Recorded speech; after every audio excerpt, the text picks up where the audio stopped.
శ్రీ గురుభ్యో నమః. శ్రీమాత్రే నమః. స్టూడియో 1 ప్రేక్షకులందరికీ కనుమ పండుగ శుభాకాంక్షలు. 16వ తేదీ జనవరి 2026 శుక్రవారం నాటి దినఫలాలు.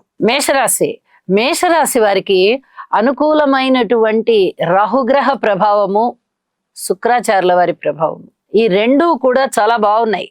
ఏకాదశంలో రాహు యోగిస్తుంటే దశమంలో శుక్రాచార్యుల వారు యోగిస్తున్నారు. రెండు రకాలైనటువంటి ఫలితాలు కూడా చాలా బాగున్నాయని చెప్పచ్చు. అయితే మిగతా గ్రహాల యొక్క అనుకూలత అసలు ఏమాత్రం లేని కారణం చేత గాని, శనిగారికి వ్యయస్థానంలోనే సంచారం ఉండడం చేత గాని, గురువుగారి తృతీయంలో ఉండడం చేత గాని, శనిగారి బలము లేకపోవడము, ఏలినాటి శని జరగడము, అలాగే గురు బలం కూడా లేకపోవడము, ఇవన్నీ కొంచెం ఇబ్బంది పెట్టేటటువంటి అంశాలు. అంటే వెరసి మనం ఏమని చెప్పుకుంటున్నాము, అసలు బలాలు తక్కువగా ఉన్నాయని చెప్పుకుంటున్నాం. మరి ఇంత బలాలు తక్కువగా ఉన్నప్పుడు ఖచ్చితంగా బలం పెంచుకోవడానికే ప్రయత్నం చేయాలి. ఏ విధంగా చేయాలి? ఒక్కసారి నవగ్రహ హోమం చేసుకోవడానికి ప్రయత్నం చేయండి. అలాగే దానాలు ధర్మాలకి ప్రాధాన్యతనివ్వండి. కలియుగంలో దానానికి చాలా పెద్ద ప్రాధాన్యత ఉంది. మనకి ఏ వస్తువైనా కావాలి అనుకున్నట్టయితే అదే వస్తువుని మనం పేదవాళ్ళకి దానం చేసినట్టయితే తిరిగి మనకి అది ఏదో ఒక రూపంలో మళ్ళీ మనకి చేరుతుంది. ఆ దాన ఫలితం అంత గొప్పది. కలియుగంలో దానానికి ప్రాధాన్యత, స్మరణకి ప్రాధాన్యత. కాబట్టి భగవంతుణ్ణి స్మరించండి, దానము చెయ్యండి, చేతనైనంత వరకే చెయ్యండి. మనస్సుని సంయమనం పెట్టుకోండి. ఇక్కడ శనిగారి యొక్క స్థితి వ్యయంలో ఉన్నందువల్ల వ్యసనాలకు తీసుకెళ్తారు వారు. ఏ బాధనైనా నేను భరించలేను, ఏదో ఒకటి చేసుకోవాలి, ఏదో ఒకటి తినాలి, ఏదో ఒకటి తాగాలి, ఇలాంటి ఆలోచనలు వస్తూ ఉంటాయి. ఆటోమేటిక్ గా వ్యసనానికి బానిస అయిపోతారు. ఇది లేకుండా చూసుకోండి. అలాగే కుటుంబ జీవితంలో చిన్నపాటి అశాంతి ఉండడానికి అవకాశం ఉంటుంది, అది లేకుండా చూసుకోండి. ఇవి చెప్పదగినటువంటి సూచనలు అన్నమాట. వివాహ జీవితం కొంచెం ఆలస్యంగా ప్రారంభం అవడానికి అవకాశం ఉంది. ఇప్పుడే వెంటనే పెళ్లిళ్ళు కుదురుతాయి అని చెప్పడానికి రావడం లేదు. అలాగే సంయమనం పాటించండి. ప్రతి విషయంలో కూడా కుజగ్రహ స్తోత్రాలు మరింతగా పఠించండి. నవగ్రహ స్తోత్రాలు పఠన చేయండి. నవధాన్యాలు దానం ఇవ్వండి. భగవంతుని నామస్మరణ చేయండి. ఇష్టదేవతారాధన చెయ్యండి. మనశ్శాంతిగా ఉండడానికే ప్రయత్నం చెయ్యండి. మీ ఫలితం తప్పక నెరవేరుతుంది. వృషభ రాశి వారికి మనము ప్రతిరోజు చెప్పుకుంటున్నాం చాలా అద్భుతమైనటువంటి గ్రహస్థితులు శనిగారి వల్ల గాని, గురుగారి వల్ల గాని.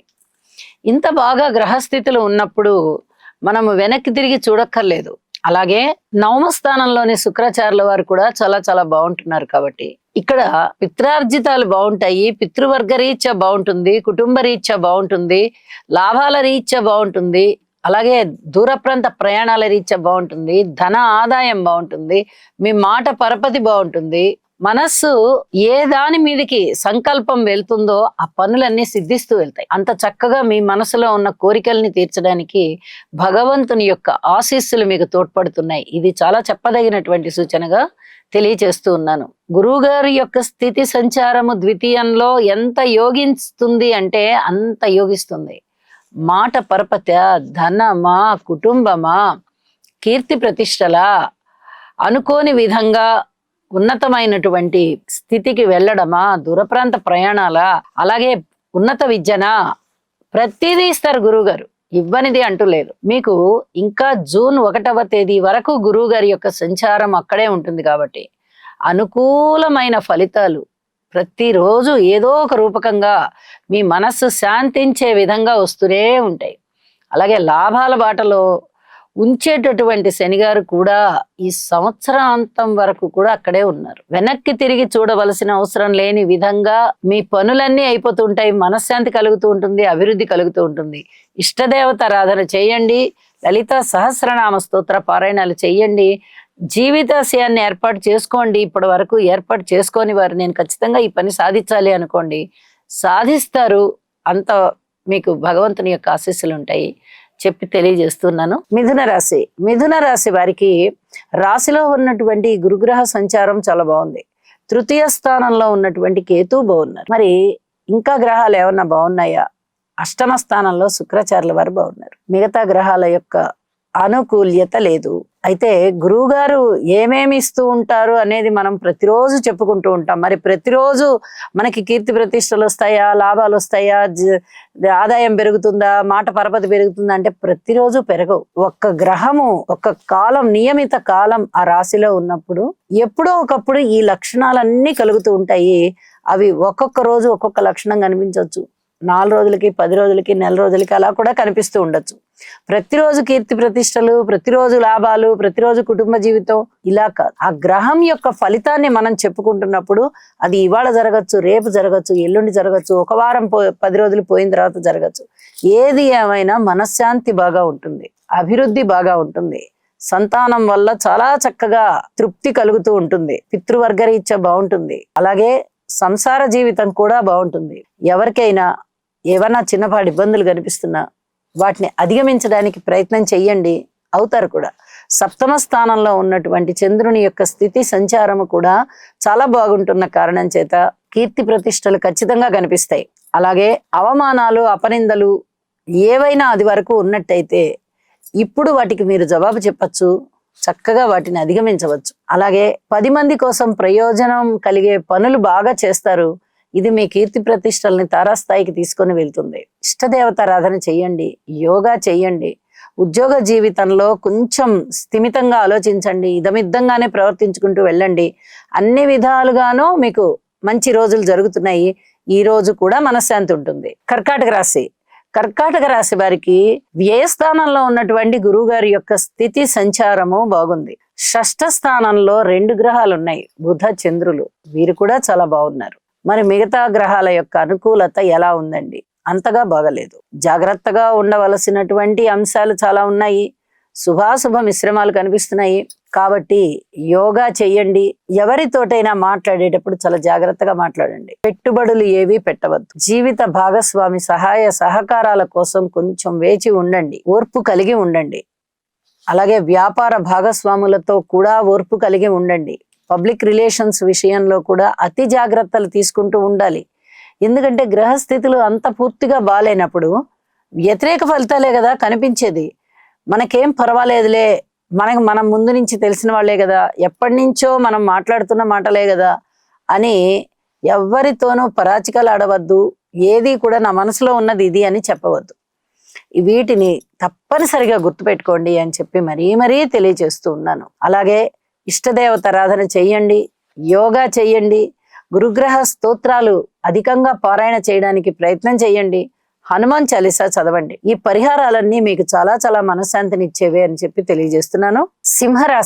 సింహరాశి వారికి రాశిలో ఉన్నటువంటి రాహువు రాశిలో ఉన్నటువంటి కేతువు, రాశిని చూస్తున్న రాహువు, అష్టమ స్థానంలో శనిగారు. ఇబ్బందే. అయితే షష్ఠ స్థానంలో ఉన్నటువంటి రవి కుజుల యొక్క సంచారం బాగుంది. లాభస్థానంలో ఉన్నటువంటి గురుగారి సంచారం బాగుంది. మరి 3 గ్రహాలే కదండి బాగున్నది. శుభాశుభ మిశ్రమాలు ఉన్నాయి. ఇక్కడ రాహుకేతువుల యొక్క చలనము ఇంకా జరగల. ఈ సంవత్సరాంతానికి గాని జరగదు. అప్పటి వరకు ఇబ్బందే. మెల్లగా మందగమనంలో ఉంటుంది జీవితం. ఏ దానికైనా నిరాశ అనే స్పృహలు ఆవరిస్తూ ఉంటాయి. మరి ధనము ఏదో విధంగా అడపా ధనం వచ్చే పరిస్థితి ఉంటుంది. ఎక్కువ దూర ప్రాంత ప్రయాణాలు చేయవలసి ఉంటుంది. ధనము ఎక్కువ ఖర్చు అయ్యేది ఉంది. కుటుంబ జీవితంలో కూడా ఇబ్బందులు ఉంటాయి. మీరు మాట తీరు చాలా జాగ్రత్తగా పెట్టుకోవాలి. ఆరోగ్యం గురించి శ్రద్ధ తీసుకోవాలి. భార్యాభర్తల మధ్య అన్యోన్యత దెబ్బతినే విధంగా ఉంది. ఎన్నో రకాలుగా జాగ్రత్తలే. ఈ రకమైనటువంటి సమస్యల్ని ఎదుర్కోవడానికి నవగ్రహ హోమం చేసుకోవడానికి ప్రయత్నం చేయండి. నవధాన్యాలు దానం చేయండి. ఇష్టదేవతారాధన చెయ్యండి. మీకు ఎన్నో విధాల మనశ్శాంతి పెరుగుతుంది అని చెప్పి తెలియజేస్తున్నాను. కన్యారాశి వారికి అనుకోని విధంగా వచ్చేటటువంటి అవాంతరాలు ఎలా ఉంటాయో అనుకోని విధంగా వచ్చేటటువంటి అదృష్టం కూడా అలాగే ఉంటుంది. పంచమ స్థానంలో శుక్రాచార్యుల వారు బాగున్నారు. షష్టంలో రాహు బాగున్నారు. ఎప్పుడైతే ఈ 2 గ్రహాల ఉనికి, చతుర్థంలో కూడా బుధుడు బాగున్నారు. ఎప్పుడైతే ఈ 3 గ్రహాల ఉనికి బాగుంది అనేటటువంటి గ్రహ సంకేతాలు మనకు తెలుస్తున్నాయో కొంచెం ప్రశాంత జీవితంతో ఉంటారు. కొనుగోలు అమ్మకాల విషయంలో, సంతానం విషయంలో, అలాగే షష్ఠ స్థానంలో రాహు గారి గురించి మనం ప్రతిరోజు చెప్పుకుంటూనే ఉన్నాం. ఊహించని విధంగా వచ్చే ధనలాభాల విషయంలో, అనేక విధాలుగా మనశ్శాంతి పెరుగుతోంది, చేసే పనులలో ఆటంకాలు తగ్గిపోయి కొంచెం ప్రయోజనాలు కనిపిస్తున్నాయి, విజయ అవకాశాలు కనిపిస్తున్నాయి. మరి వ్యతిరేక ఫలితాలు ఏమున్నాయండి అంటే, దశమంలో గురుగారు ఉన్నారు, వ్యతిరేక ఫలితమే. సప్తమంలో శనిగారు ఉన్నారు, వ్యతిరేక ఫలితమే.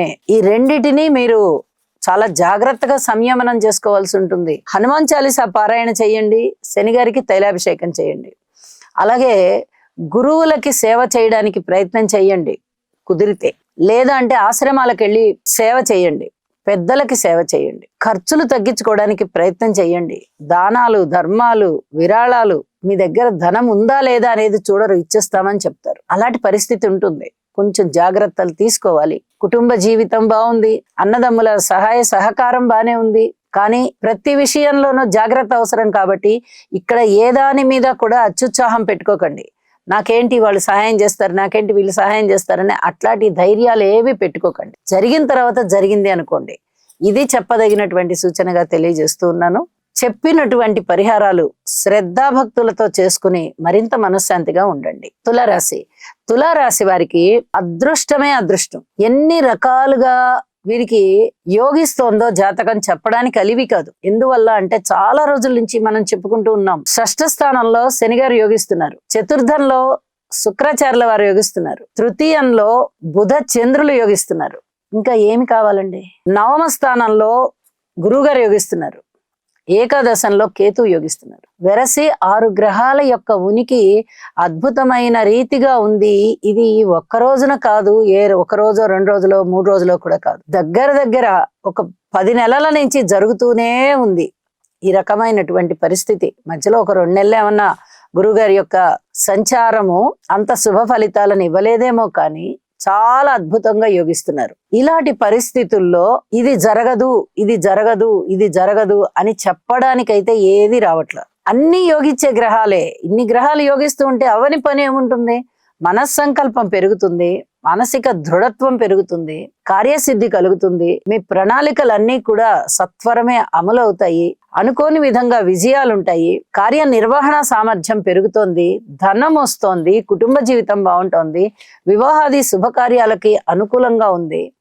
ఒక పెద్ద మనిషిగా మీరు కొనియాడబడుతున్నారు, మనశ్శాంతి పెరుగుతోంది, పరపతి పెరుగుతోంది, దైవ కార్యాలు చేస్తున్నారు, దైవభక్తి పెరుగుతోంది, ధనము సమృద్ధిగా లభిస్తోంది. ఇన్ని రకాల మంచి లక్షణాలు మీకు ఈ గ్రహస్థితుల ద్వారా సంప్రాప్తం అవుతూ ఉంటే ఇంకా ఏదో జరుగుతుంది అని చెప్పడానికే రాదు. ఎన్నైనా మంచి శుభాలు జరుగుతూనే వెళ్తాయి మీకు. రోజు కొంచెం 4 రోజులకి 3 రోజులకి అలా కూడా జరిగే అవకాశాలు ఉన్నాయి.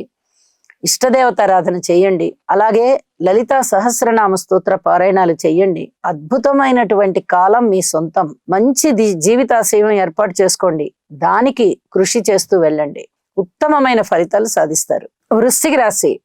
వృశ్చిక రాశి వారికి ద్వితీయ స్థానంలో బుధుని సంచారం బాగుంది, తృతీయ స్థానంలో రవి కుజుల సంచారం బాగుంది.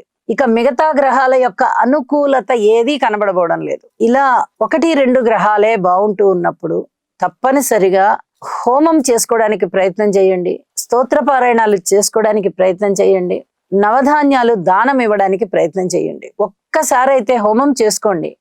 ఎంతో వ్యయం ఉంటుందని తెలుసు, అయినా కూడా గ్రహస్థితుల యొక్క ప్రభావం అంతగా బాలేదు కాబట్టి మీరు ఒక్కసారి హోమం చేసుకున్నా కూడా అనేక రకమైన శుభ ఫలితాలు కలగడానికి అవకాశం ఉంది. ఈ గ్రహాల యొక్క వ్యతిరేకత ఉంటూ ఉన్నప్పుడు ఏర్పడేటటువంటి ఆ వ్యతిరేక ఫలాలు ఏవైతే ఉన్నాయో అవి పటాపంచలైపోతాయి. ఇది చాలా చెప్పదగినటువంటి సూచన. అలాగే ఏదైనా లాటరీలు కొని మన అదృష్టాన్ని పరిశీలించుకుందామా అనేలాంటి ధైర్యం చెయ్యకండి. ఇక్కడ అష్టమ స్థానంలో ఉన్నారు గురువుగారు, ఉద్దాన పతనాలకి లోను అవుతారు. మరి ఏమైనా ఉద్దానమే అవుతుందా? మరి ఎలా చెప్పగలరు అంటే, మిగతా గ్రహాల యొక్క అననుకూలత ఉంది. రాహు గారు గాని, శని గారు గాని, కేతువు గారు గాని లాభాల బాటలో లేని కారణం చేత ఇక్కడ గురువు గారు ఇచ్చేటటువంటి ఫలితం కూడా చాలా అద్భుతంగా ఉంటుందండి, మీరు లాటరీలకు వెళ్ళండి, షేర్లు కొనండి అని చెప్పడానికి రాదు. పతనమే సూచిస్తోంది. మిగతా గ్రహాల యొక్క బలాలు కూడా లేవు కదా, కాబట్టి ఈ విషయంలో జాగ్రత్తగా ఉండండి అని మరీ తెలియజేస్తూ ఉన్నాను. ఇష్టదేవతారాధన చెయ్యండి. చెప్పినటువంటి పరిహారాలలో కొన్నిటినైనా చేసుకోవడానికి ప్రయత్నం చేయండి. మనశ్శాంతితో ఉండండి. ధనస్సు రాశి వారికి తృతీయ స్థానంలో రాహు బాగున్నారు, అలాగే సప్తమ స్థానంలో గురుగారు బాగున్నారు. 2 గ్రహాల యొక్క అనుకూలత చాలా అద్భుతంగా ఉంటూ ఉండగా రాశిలోనే చంద్రుని యొక్క సంచారం. ఇక్కడ ఇంకొక విశేషం ఏమిటి అంటే చంద్రుని యొక్క దృష్టి గురువు గారి మీద ఉంటుంది, గురువు గారి యొక్క దృష్టి కూడా చంద్రుని మీద పడుతుంది. ఈ 2 పరస్పరం ఎప్పుడైతే గ్రహ బలాలు పెరుగుతున్నాయో పరస్పర దృష్టి చేత ధనుసు రాశి వారికి చాలా చాలా అనుకూలం. ఎందుకంటే 2 గ్రహాలు అనుకూలించే గ్రహాలే కాబట్టి చాలా అద్భుతమైనటువంటి కీర్తి ప్రతిష్టలు ఉంటాయి. ఎందువల్ల అంటే ఇది జాతకంలో కూడా ఉన్నట్టయితే ఇదే గ్రహస్థితి గజకేసరి యోగం. మరి గోచారంలో గజకేసరి యోగం అంత ఎక్కువగా ఫలితాలను ఇవ్వదు, కానీ గోచారంలో ఇలాంటి గ్రహాల స్థితులని బట్టి ఎవరికైతే జన్మ జాతకంలో ఉంటాయో వారికి అద్భుతమైన ఫలితాలు ఉంటాయి. కాబట్టి ఇక్కడ మంచి పేరు ప్రతిష్టలు ఉంటాయి, ఆదాయం పెరుగుతుంది, 10 మందికి సహాయం చేస్తారు, సత్కారాలు అందుతారు, చక్కటి కీర్తి ప్రతిష్టలు ఉంటాయి, అనుకోని విధంగా వచ్చేటటువంటి ధనం ఉంటుంది, కుటుంబ జీవితం బాగుంటుంది. పేరు అయితే అసలు చెప్పనే అవసరం లేదు, మొట్టమొదటి చెప్పుకున్నాం కీర్తి ప్రతిష్టలని. అన్ని విధాలా మీకు అనుకూలమైనటువంటి రోజుగా తెలియచెప్పచ్చు. మాట తీరు బాగుంటుంది. అనుకూలమైనటువంటి ఈ గ్రహస్థితులు మిమ్మల్ని అందలం ఎక్కిస్తున్నాయి. ఏ రూపకంగా అయినా వెళ్ళండి, ఏ రూపకంగా అయినా మీకు అనుకూలత వచ్చేస్తుంది. మంచి పనులు చేయడానికి ప్రయత్నం చేయండి, 10 మందికి ఇంకా ఇంకా ఉపయోగపడడానికి ప్రయత్నం చేయండి, మానసికమైన ప్రశాంతతతో ఉండండి, ఆర్థికాభివృద్ధి కలుగుతుంది. అది కూడా మీ ప్రశాంతమైనటువంటి జీవితానికి దోహదమవుతుంది, ఒక కారణమవుతుంది అని చెప్పి తెలియజేస్తూ ఉన్నాను. విష్ణు సహస్రనామ పారాయణ చెయ్యండి, శుభకార్యాలలో పాల్గొంటారు, వినోదాలలో పాల్గొంటారు, విందులు చేస్తారు, మంచి మాట చెప్తారు. అన్ని విధాల జీవితం ఈ రోజున చాలా బాగుంది, ప్రశాంతంగా అనిపిస్తుంది. చెప్పిన పరిహారాలలో ఒక్కటైనా చేసుకోండి, మరింత ప్రశాంతంగా ఉంటారు. మకర రాశి. మకర రాశి వారికి రాశిలో ఉన్నటువంటి శుక్రాచార్యుల వారు చాలా చాలా బాగున్నారు. తృతీయంలో శనిగారు బాగున్నారు. మరి మిగతా గ్రహాలు అనుకూలంగా లేవు. నవగ్రహ స్తోత్ర పారాయణాలు చెయ్యండి, నవధాన్యాలు దానం ఇవ్వండి. అలాగే వీలైనంత వరకు ఒక్కసారి నవగ్రహ హోమం చేసుకోవడానికి ప్రయత్నం చెయ్యండి. తృతీయ స్థానంలో శనిగారి యొక్క స్థితి మీకు మంచిదే, మనోబలాన్ని పెంచుతోంది. కానీ రాహుకేతువుల స్థితి అంతగా బాలేదు, ఇక్కడ గురువుగారి స్థితి కూడా అంతగా సంచార ఫలితాలు బాలేదు. మరి ఇలా పెద్ద గ్రహాలు 3 గ్రహాలు మనకి వ్యతిరేక ఫలితాలు ఇస్తున్నప్పుడు పూర్తిగా మనశ్శాంతి వస్తుందా అంటే రాదు. మీ స్వయం కృతం మీద మీరు మీ యొక్క ప్రయత్నాన్ని పెంచుకోవాల్సిన పరిస్థితి ఉంటుంది. ఇంత పెంచుకోవాలి అంటే యోగా చెయ్యాలి, గురుగ్రహ స్తోత్రాలు చెయ్యాలి, గురువుకి ఏదైనా సప్తాహం లాగా పారాయణ చేసుకోండి, బాబా గారి చరిత్ర గాని దత్తాత్రేయ చరిత్ర గాని, అలాగా చాలా వరకు మనశ్శాంతి కలుగుతుంది. అలాగే ఈశ్వరారాధన చెయ్యండి. మీ పూజా మందిరంలో ఈశ్వరుని యొక్క కుటుంబ చిత్రపటాన్ని పెట్టుకొని పూజ చెయ్యండి. మరింతగా మనశ్శాంతి ఉంటుంది, మరింతగా ఆర్థిక అభివృద్ధి కూడా ఉంటుంది. సంయమనంతో పాటించండి. గ్రహస్థితులు అంతగా బాలేనప్పుడు చాలా జాగ్రత్తగా సంచరించుకుంటూ వెళ్ళాలి అని చెప్పి మరీ తెలియజేస్తూ ఉన్నాను. జ్ఞాపకం పెట్టుకొని ప్రవర్తించుకోండి, మనశ్శాంతితో ఉండండి. కుంభరాశి. కుంభరాశి వారికి లాభస్థానం యోగిస్తోంది, పంచమం యోగిస్తోంది. ఈ 2 రాసుల యోగ్యత వల్ల అనుకోని విధంగా ధనము రావడం గాని, కీర్తి ప్రతిష్టలు రావడం గాని, పూర్వజన్మలో చేసుకున్నటువంటి పుణ్యం ఇప్పుడు అమలులో ఉంటున్న కారణం చేత అన్ని విధాల ఆనందం కలుగుతుంది. సంతానం బాగుంటారు, ముఖ్యంగా మీ ఉపాసన సిద్ధిస్తుంది, దైవ బలం బాగా పెరుగుతోంది, సన్మాన సత్కారాలకి అర్హులవుతారు, మానసికమైన ప్రశాంతత పెరుగుతుంది, అనేక విధాల మనశ్శాంతితో ఉంటారు అని చెప్పొచ్చు.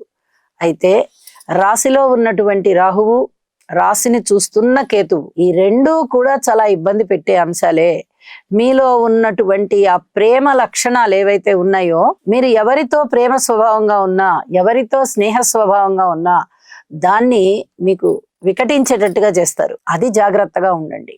కుటుంబాన్ని జాగ్రత్తగా చూసుకోండి. ఎక్కువ సమయం కుటుంబం మీద వెచ్చించవలసి వస్తుంది. ఇది కూడా చాలా చెప్పదగినటువంటి సూచనగా తెలియజేస్తూ ఉన్నాను.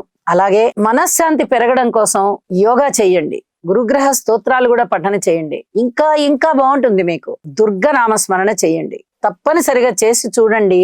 మీకు మనశ్శాంతి పెరుగుతుంది, ఆర్థిక అభివృద్ధి పెరుగుతుంది. ఏలినాటి శని ప్రభావం పోయింది, మనకి ఏమీ కనబడట్లేదు, గురువుగారు మన్ని అనుగ్రహించారు అనే లాంటి భావన చక్కగా మనసుకి పట్టుకుంటుంది, సంతోషంగా ఉంటారు. మీనరాశి.